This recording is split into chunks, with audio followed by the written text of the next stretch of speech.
ඇඳගම ත්‍රිපිටක ධර්මායතන පිරිවන් විහාරස්ථානයේ අද දින පැවැත්වෙන කවිදවන ධර්ම දේශනාවයි මේ.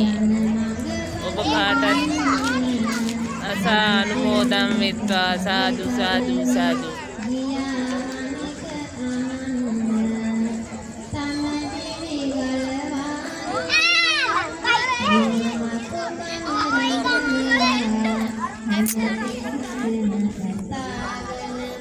සිතුවා කල් බල බලා එම කාලෙදි බරණ සුපුර මඟුල්ලතා මියදිලා සමකල හැකි කුසුතිරගෙනි ගැන අඬබෙර පතුරලා පින්තුනි බෝධිසත්ව අපේ හස්ති රාජයා වෙත්තව මිනිස් වාසයකට ගිනන් දැම්මා ගුණ මකුකමින් පිරිච්ච මේ මිනිසයා කල්පනා කරනවා මෙවන් තේජවන්ත